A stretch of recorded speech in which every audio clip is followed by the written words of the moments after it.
माझा पहिले प्रश्न आहे का विदर्भातले देवेंद्र भाऊ जेव्हा विरोधी पक्ष नेते होते तेव्हा या सगळ्या गोष्टीवरती फार बोलायचे आणि विस्तारित बोलायचे का विदर्भाचा अनुशेष आहे, विदर्भाचे अं, विद्युतचा प्रश्न आहे, लाईन भेटत नाही, सिंचन होत नाही, भाव भेटत नाही, म्हणून विदर्भातला मुख्यमंत्री पाहिजे आणि विदर्भ वेगळा केला पाहिजे अशी मागणी करणारेच मुख्यमंत्री आता महाराष्ट्राचे मुख्यमंत्री हे विदर्भातले आहे.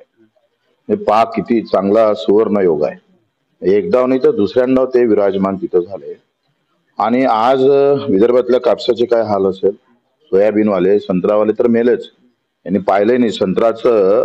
मुख्यमंत्री झाल्यापासून संत्राचं याच्या तोंडात नाव पण नाहीये. सगळ्या इकडे पॅकेज जाहीर केलं, संत्राचं एक पॅकेज जाहीर करू शकले नाही. म्हणजे हा सगळा व्यवस्थित या विदर्भाची ओळखच संत्राची होती. ती ओळख या लोकांनी 2-3 नेत्यांना पुसून टाकली.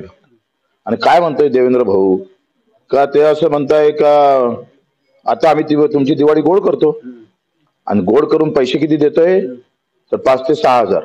तुम्ही साले हो 2-2 लाखाचे फटाके फोडायचे आणि आमची दिवाळी 5 ते 6 हजारात चांगली होतं असं म्हणत असाल तर त्या शेतामध्ये आज आम्ही पाहतोय दिवाळी तर दूर आहे तर तो जगते कसा हा मोठा प्रश्न आहे.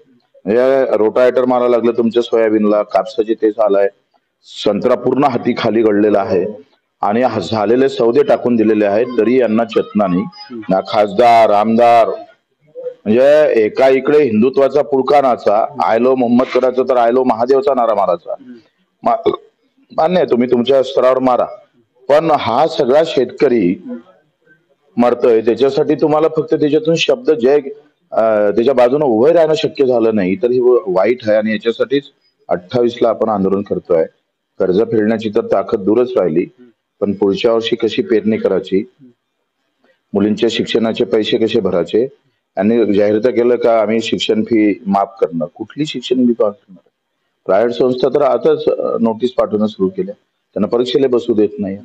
कुठला नाही, अंधाधुंदी काम आहे. फक्त बीजेपी एक बीजेपी, भारतीय जनता पार्टी अधिक भारतीय जनता पार्टी अधिक भारतीय जनता पार्टी, त्याच्याशिवाय काहीच नाही. म्हणजे अशी एकंदरीत अवस्था आहे. तर भाऊ पुरा महाराष्ट्र तुम्ही फिरले, आपण तुमच्यासोबत मी काही ठिकाणी होतो. 28 तारीखले उपराजधानी नागपुरात लय मोठा आपला तांडव आहे म्हणते. एक तर मुख्यमंत्र्याचं गाव आणि त्यात एवढा मोठा आपण तांडव करणारा. पुऱ्या महाराष्ट्रातून किती लोक अपेक्षित आहे आणि त्या ठिकाणी आपली कोणती रणनीती रेखा. नागपूर सारखं मोठं ठिकाण आहे त्या ठिकाणी आपला कसा चालतं अर्जन, कारण पुऱ्या मॉडर्न लोकांना त्रास नाही व्हायला पाहिजे. एल्गार सभा आहे, त्या सभेचं दखल जर घेतली नाही तर ते आंदोलनात रूपांतर होईल. आणि मला अपेक्षा आहे की आम्ही जितक्या 150-200 सभा घेतल्या सातत्यानं आता आज आमच्या पुन्हा यवतमाळ, वाशिमला आणि उद्या मग चंद्रपूर आणि मग नंतर नांदेडला अधिक सभा आहे, मग सांगोल्याला सभा आहे. ह्या सगळ्या मेहनतीमध्ये आम्ही कुठेही कमी पडलो नाही. प्रचंड मेहनत, लोकांना जागृत करण्याचं काम. शेतकरी म्हणून आपण उभं राहिलो पाहिजे, मजूर म्हणून उभं राहिलो पाहिजे, मच्छीमार असन, मेंढपाळ असन, या सगळ्यांना सांगण्याचं आम्ही कुठेही कसर ठेवली नाही. जेवढी मेहनत शेतीमध्ये घेतो तेवढी मेहनत आम्ही सुद्धा या सगळ्या प्रचार प्रसारामध्ये घेतली. का आजही तुम्ही पाहतोय खरेदी केंद्र बंद आहे, एकही सोयाबीन खरेदी केंद्र सुरू केलं नाही. CCI वाले कापसाचं तर मी सांगतोय का अर्धा कापूस ते वापस करणार. आणि संत्रा असेल, सगळंच म्हणजे इव्हन केळीवाला असेल, तुमचा धान उत्पादक असेल, हापूस आंबावाला, जी रत्नागिरीत मी काल परवा गेलो होतो, एवढा मला असं वाटलं का काजू उत्पादक आणि आंबा उत्पादक हा तर सगळ्यात श्रीमंत असेल. म्हणजे आम्ही लहानपणी काजू खायचो तर म्हणजे काजू पिकवणारा किती श्रीमंत असेल, पण ते त्या दिवशी रडत होते सगळे. म्हणजे इव्हन या सगळ्या धोरणामुळे ते सगळे आता जमीनदोस्त झालेले आहे. आणि हे सगळे शेतकरीला आपण आवाहन केलं. आता ते किती येते हे मला माहित नाही, ते त्यांचा प्रश्न आहे.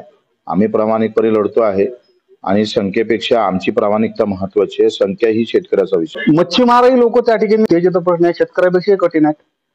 मच्छीमारांचे तर तिथे कसं झालंय का आधुनिक यंत्रणा आली आणि मूळ जो मच्छीमार आहे तो त्याच्यापासून कोस दूर गेला. तो ह्या एका महिन्यात जेवढे मच्छीमारी करत नाही त्याची तो एकाच दिवसात करतो आणि पुन्हा व्यापारीकरण त्याच्यामध्ये झालं. आणि व्यवस्थित प्रॉपर मच्छीमाराला मारण्याचं व्यवस्थित षडयंत्र भाजपा सरकारनं व्यवस्थित केलेलं आहे. एका इकडे त्यांचे महामंडळ तयार करायचे आणि दुसऱ्या इकडे तलवार ठेवायची, आला का कापाचं. म्हणजे या भूमिकेमुळे आज सगळ्याच स्तरावरचा वर्ग आहे तो अतिशय अडचणीत आलेला आहे. म्हणजे जो कष्टकरी आहे गावातला शेतमजूर असेल, तुमचा शेतकरी असेल, कुठलाही मी सांगतोय कुठलाही, जर आम्ही काल परवा भारणे मामा जे कृषी मंत्री आहे त्यांच्या गावातला कारखाना 2800 रुपये भाव देतो आणि FRP आहे 3550. म्हणजे तिथे 200 ते 500-700 रुपयानं कमी टनानं काटा मारतंय. कृषी मंत्र्याच्या मतदारसंघातच ह्या हाल आहे तर राज्याचे काय हाल असणार? कृषी मंत्र्याचं कुठं लक्ष आहे? काही म्हणजे हा विषय संपलेला आहे. शेतकरी हा विषय व्यवस्थित संपून टाकलेला आहे. दूध आम्ही पाहतोय की आमचं दूध 35 ते 2835च्या भावानं घेतं. पॉकेटमध्ये टाकलं का ते 60 रुपयाचं होतं. केळी आम्ही ट्रकात टाकली का ते वाढतं, संत्रा ट्रकात टाकला का वाढतं. म्हणजे बामणाच्या हाताशिवाय जशी पूजा होत नाही तसं बामणानं मंत्र म्हटलंय का ते शुद्ध होऊन जातं. तसंच शेतकऱ्याच्या हाती असला तर तो अशुद्ध असते आणि तो जसा व्यापाऱ्याच्या हातात जातो ते चौपट होते. याच्यावर कोणाचा अंकुश नाही. म्हणजे ह्या सगळ्या बकाल गोष्टी करतात.